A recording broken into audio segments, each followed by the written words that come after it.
For this month's episode of Noble Sustainability Stories, I am thrilled to welcome Sheldon Ross from the class of 1978, who has had an extensive career in business development and disaster management. Spoiler alert, he is also organizing the logistics for Super Bowl 57 in Arizona in 2023. Sheldon, thank you so much for being here. Thank you so much for having me, Kate. Excited to participate with you. Great. So you were at Nobles in the 1970s. Can you share some of the things at that time that influenced you to take the career path that you have taken? Yeah, so I would say the biggest influencers that I had, besides having fantastic teachers, which we all share in Nobles, um, the teachers of the era opened my eyes to things that I didn't even know about. And I always think back and I tell people to look at that experience and use that experience to guide you for your future. And one of the great things that I was blessed to have been part of was a senior project called the Umbilicus, and Fred Skolko was leading that at the time. And if you think about the 70s, looking at some of the sustainability things, it's really kind of amazing because it really was new and novel in a lot of ways. And we were trying to figure out how to better work with our environment and preserve the things that we've been blessed with. I got a chance to build a hydroponic garden. Actually, I put together a whole structure, and it included tilapia, raising catfish, and also understanding the sciences behind climate change and sustainability and how we can affect how greenhouse gases would influence our society. And unfortunately, we did not learn all the lessons. We continued along the way and didn't take as much positive action as we could have during those times. But at least it had provided some sort of understanding of ecosystems and how we have closed loops and how we can improve what we're doing. And I think that was part of Noble's and what it embodied in that spirit. Also, the spirit of service, and it was great to be able to give and continue to get engaged with the local schools. So I actually taught some of the schools that outreach, that service first, that ability to be able to focus on things that made that difference as a leader for the future was the great part of Nobles that I remember. Some of those ideas and some of the early influences from Nobles affected your first few work experiences out of college. And not to jump right over Williams, but just can you share how sustainability and these ideas factored into your first few work experiences? So as I got to Williams College, and where a lot of Nobles grads have gone, and we got to an area up in the Berkshires, and the Berkshires people have been coexisting with the environment for many, many years because manufacturing has been in that area. And I think people grew up with that whole philosophy of how we best embrace our society and our duty to be able to understand what ecology and what the environment is all about. It got me engaged besides economics and history. It got me engaged in the ability to look at environmental studies, which became a minor of mine. I knew I wanted to be something that had to do with corporations coexisting in a very purposeful and meaningful way with the environment. And Scott Paper Company was the choice that I made of the various job offers that I had. And I wanted to do that in combination with my emergency management because I became an officer up in Williams College and also in law enforcement, and also joined the volunteer fire department as well. And I knew that was going to be a passion for the future. So that's what I always say. That was kind of my response type. Hey, we're here to rescue you, here to keep you safe type thing. And that was part of how you became a guardian, for example, of the not only people but also in the environment. And Scott Paper Company was great. They took me out of inner city Boston. I grew up in Dorchester, and they sent me all across the world, and included stints inside the forest lands up in Maine, down in Mississippi, where they grew trees with a environmentally conscious effort to make sure that the forests that they came out of were sustainable. One of the things I remembered distinctively was looking at what happens with all of the waste forest products, like as you harvest and the waste products that you came through. And one of the things that Scott Paper Company was doing at the time was making sure that they were burning and using biomass, for example, which is those waste products from the harvesting trees and things. And they used that biomass to actually fuel the paper machines with steam. And for the 80s was very, very, very novel. And then we continue to look at where the closed loop cycles were. So the water that take a tremendous amount of water to make paper, as most people would probably can only guess. And that water completed a tremendous cycle of cleaning and being utilized for paper manufacturing, but then it would go through the soil, be sprayed cleaned, be sprayed on the soil, and then the soil will grow crops, which was phenomenal. If you think about a way, and that soil, that sandy soil that they used, was a natural filtration device. So great examples of how the environment worked, and it was sustainable and was profitable, and it also helped the people of the community better care for, believe that their environment was being cared for by the corporation. Thank you. So lots of things there. And again, you mentioned this was in the early 80s. Over the last, I guess that's what, 4 decades. If we can zoom out and can you share with us some of the trends that you have seen now from a disaster management point of view and some how natural disasters have changed, especially with some of the climate. Made the occurrence and also the severity level of natural disasters a lot more prolific. It used to be, everybody remembers the blizzard of 78, right? That was a huge snowstorm. Nobles was shut down for about a week and a half, 2 weeks. And I was doing emergency response at the time with the National Guard and digging people out of various predicaments from the snow. But we also had, high tide that came with it. Those storms, although they were heavy snows, and the combination were not as intense as we're seeing now. So when we see these storms that people, bombogenesis storms that people refer to, right, where the millibars or the measurement of how intense the low pressure is, basically are so low that it causes an explosion of various magnitude that really can destroy coastlines and destroy inland areas and really make the responding to these emergencies very, very difficult. The intensity of hurricanes, the intensity of tornadoes, the amounts of floods that we see. We have more extremes than we had before. It's good for somebody who's involved in emergency management because, unfortunately, it is job security, but it means that as citizens and as people who are landowners and might have homeowners, and you have to be very careful, right? You have to be aware of where you're building, what you're building, what materials you're using, how your layouts are for your homes. You have to do what we call our preparedness and mitigation efforts in order to keep the minimize the effects of it around your homes and houses. Yeah, what is that balance sort of between the emphasis on mitigation efforts and then response to a disaster? So we're always going to be there as much as we possibly can to respond to people. We tell people that they need to be ready to be able to sustain on their own for about 72 hours. Depending upon where you are, it can be longer. I've seen people who have been out of power in flood zones for over 2 weeks. Floodwaters typically do reside, obviously, but it can be slow before you can actually begin your recovery process.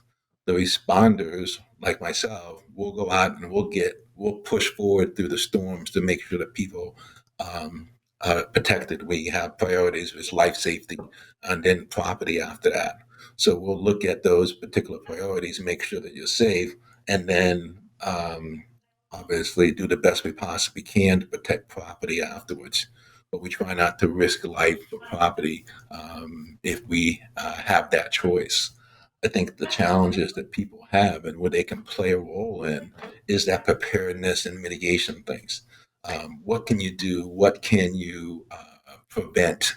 So people forgot about the old-fashioned floodplain, right? And what used to be once in every 50 or once every 100-year flood are now becoming once every other year or once every 10 years. So you have to look at around your house, and especially for those who have stayed in the geographic New England area, and you look at it and say, okay, where's the nearest creek? Because we've seen bodies of water, which were small, become raging rivers. We've seen floodplains from the Charles River expand out into areas where they never did before.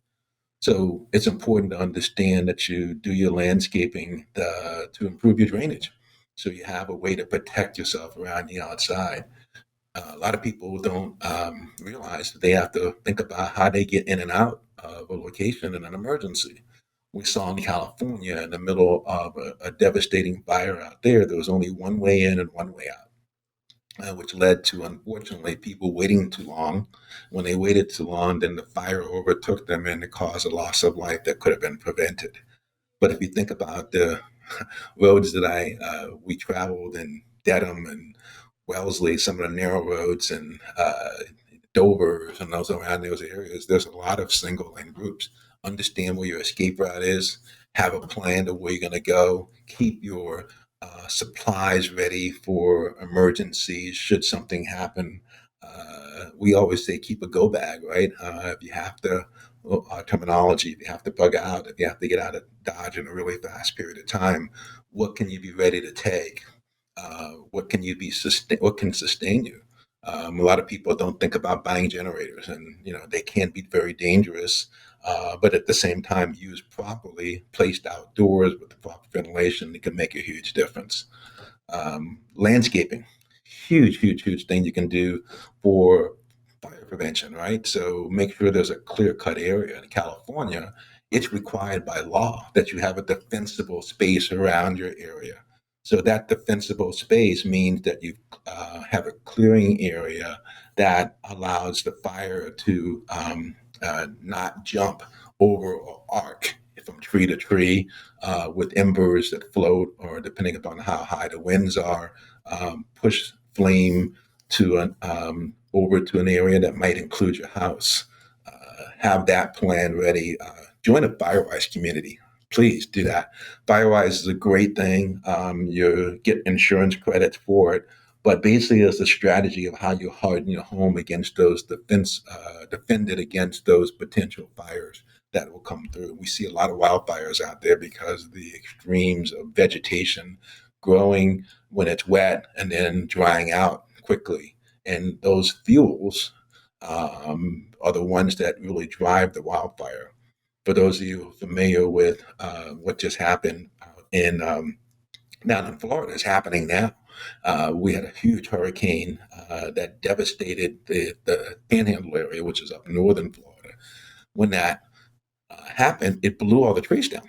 And when it blew the trees down, it left all of the debris, or what we call fuels for fires from the trees. Basically, it's the old trunks and branches. And the magnitude was too large to clear up. So as those fuels dried out and a fire started ignited, it's actually now the source of those wildfires down in Florida. So if you are able to defend your homes, you get the fuels away from the outside of the house, clearing the brush in an area. It may not be as woodsy or as homey as you might think this like to be outside in the middle of the forest, but it would be a lot safer.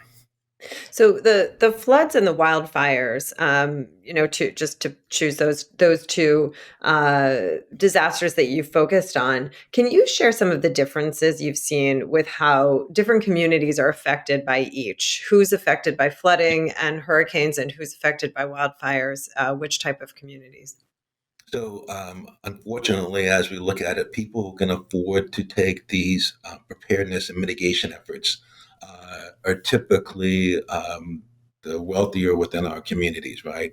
You're able to afford to be in a home, which is a blessing, right? You're able to afford to have a large yard or an area to those areas, that which is a blessing as well. But if you think about how development has happened over the years, areas that are in floodplains, areas that are less desirable per se, have been developed into lower income homes, more affordable housings. People have put, I've seen it a lot down in North Carolina when I responded to some of the hurricanes there, is that as they are looking at some of the tributaries that come up from the ocean and those rivers, the ones that flood, there's been a lot of trailer parks and low income housing put along that side, which means when the floods do happen, those homes are more susceptible to damage and floods. I was visiting down in Harvey, and some of the trailer homes that were down there had been hit 2 and 3 times before. So we, as a society, need to turn around and say, yes, that's an area that might be affordable, but B is an area that's susceptible and is as part of FEMA's response group.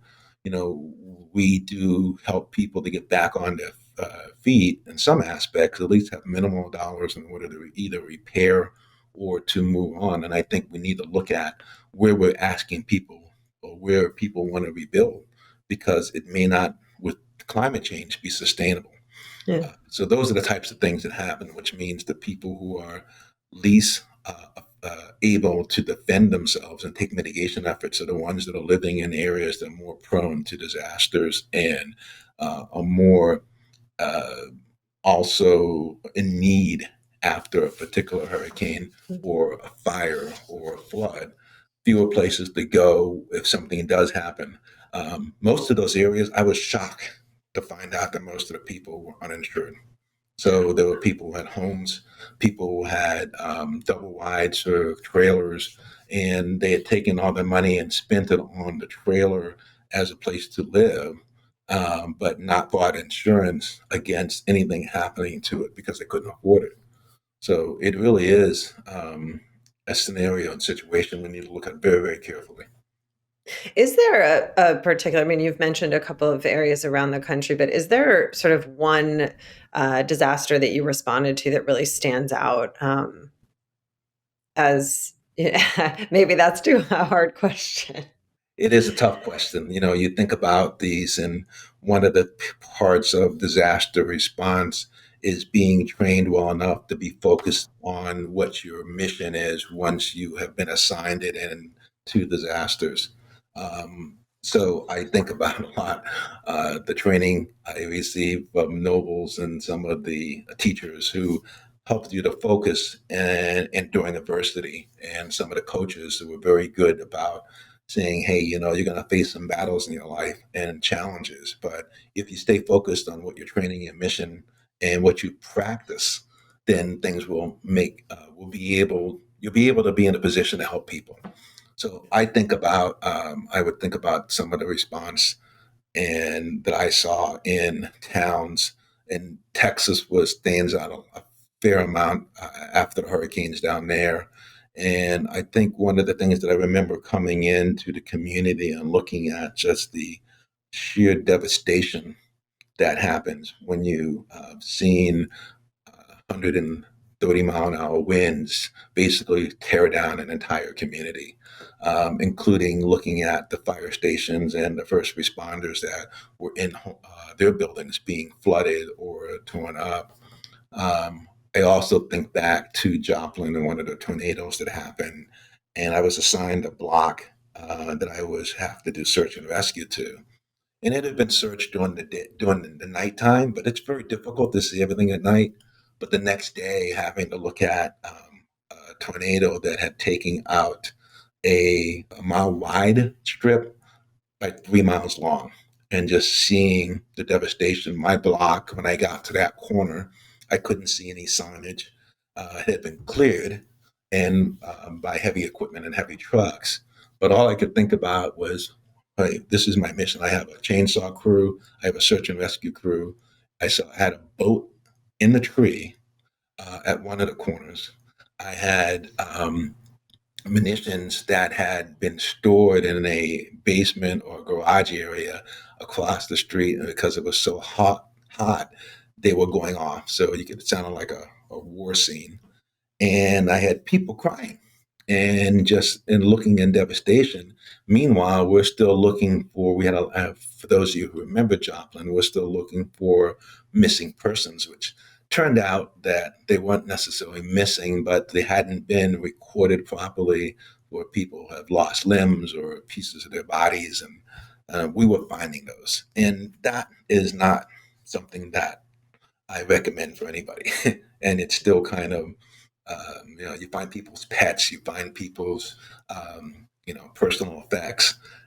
It gets to you, right? And the emotional part of the release, and most people will just go in a corner and cry, or will go to an area, and it's important the psychological effects of disaster response be taken account of, and they have counselors for us. But the things that I find that were the most comforting were going to a gym and working out, release the stress, and eating ice cream.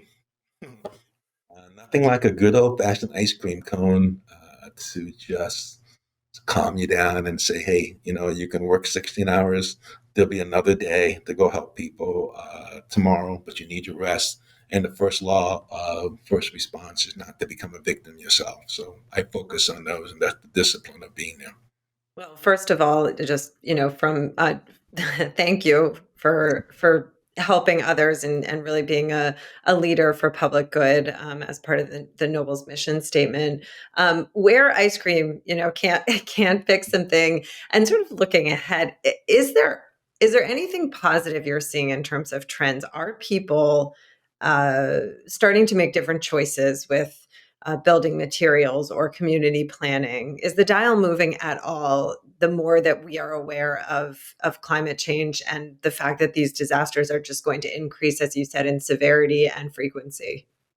So the dial is moving as far as looking at what we're doing in places like Arizona, and where wildfires have become a way of life, and the seasons lasting longer and longer before monsoons actually hit.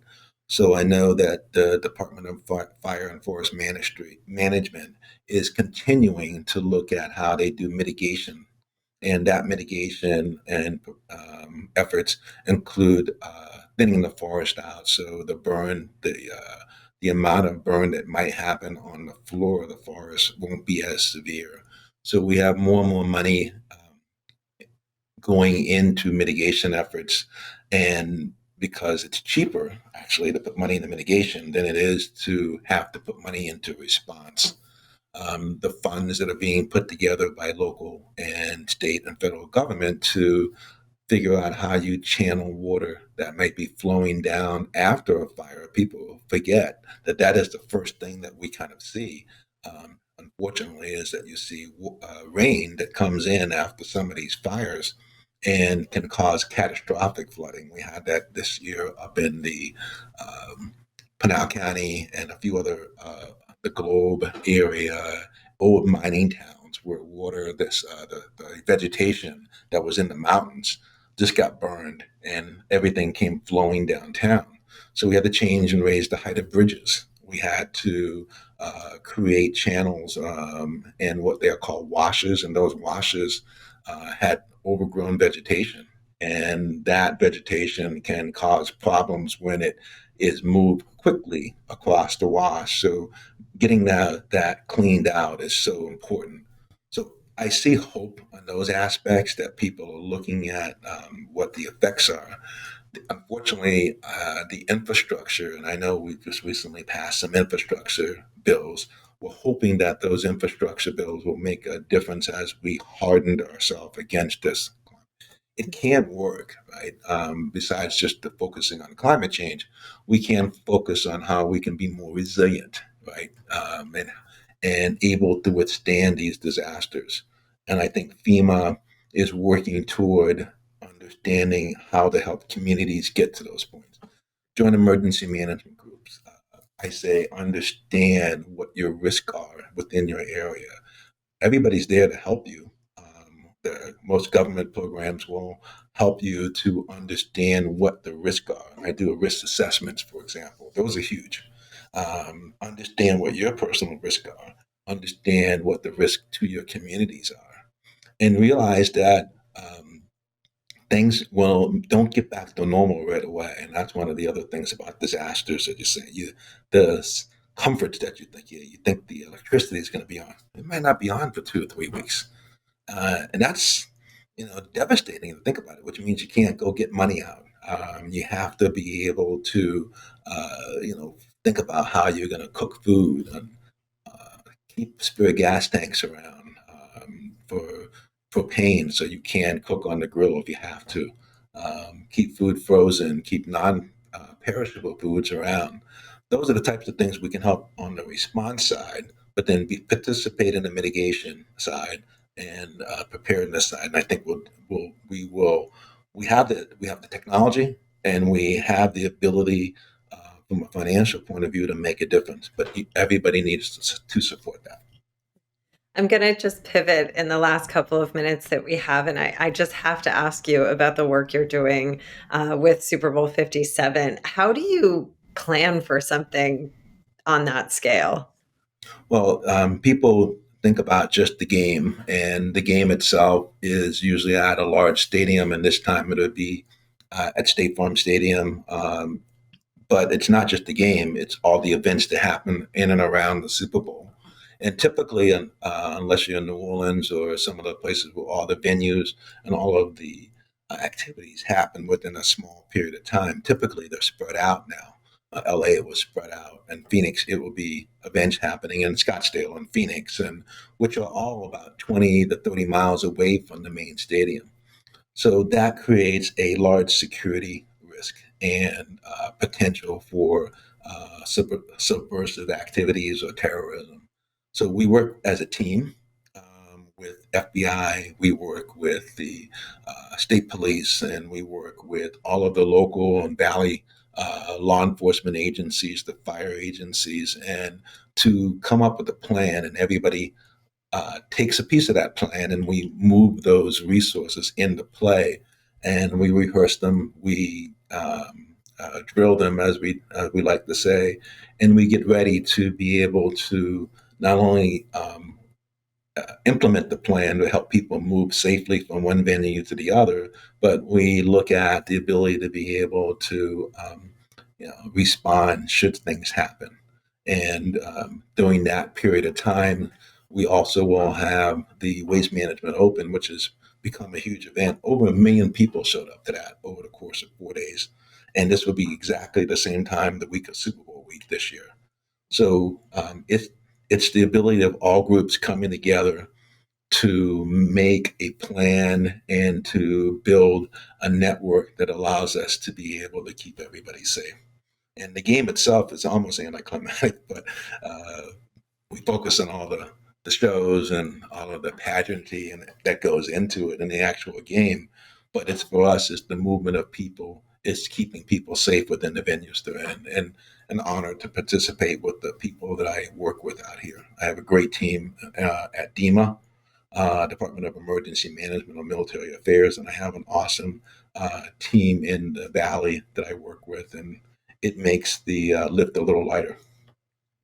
Well, Sheldon, thank you so much for sharing your story and sharing some insight onto how you deal with emergency and disaster management. We are so appreciative of your time and thank you for your service as well for keeping everyone safe. Well, I am honored to serve this country and people, and I am deeply indebted to Nobles for giving me the foundation that I need. But as an inner city kid growing up, you would never think that this would be one of the things that you would end up doing. And but it's nice that I can make an impact this way and serve people. And I encourage all of the kids who are going to be developing their skill sets to be able to do these things is to develop, learn as much as they possibly can, take advantage of that Noble's philosophy of service first, and make a difference as a leader. Absolutely. Well, Nobles is lucky to have you as a graduate. And thank you to everyone for listening. And we will see you next month.